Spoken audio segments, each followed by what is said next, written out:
in.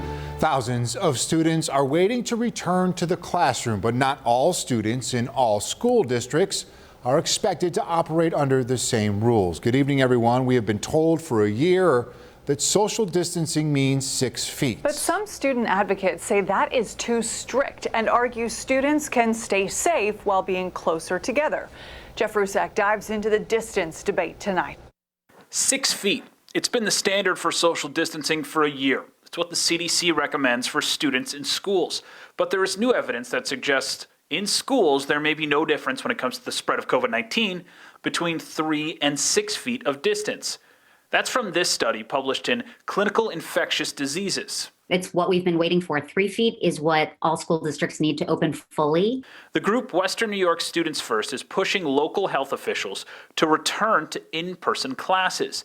They say the unintended effects of remote and hybrid learning are causing more problems for a large majority of students than the pandemic itself. Our kids are going to the mall, they're on travel teams, they're going away for travel sports.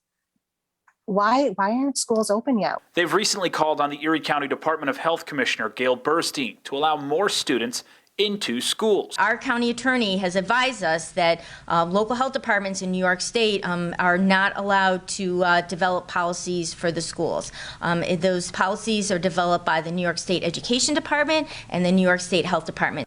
The New York Department of Health outlines that less than 6 feet is allowed in schools if there are barriers between students.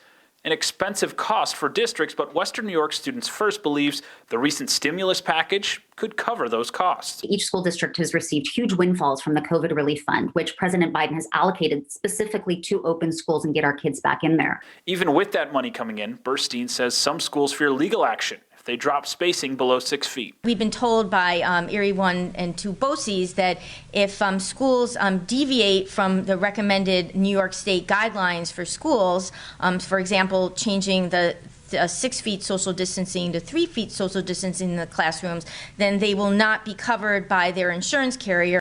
The director of the CDC said on Monday that they are looking at this data closely. Jeff Rusak, 7 Eyewitness News.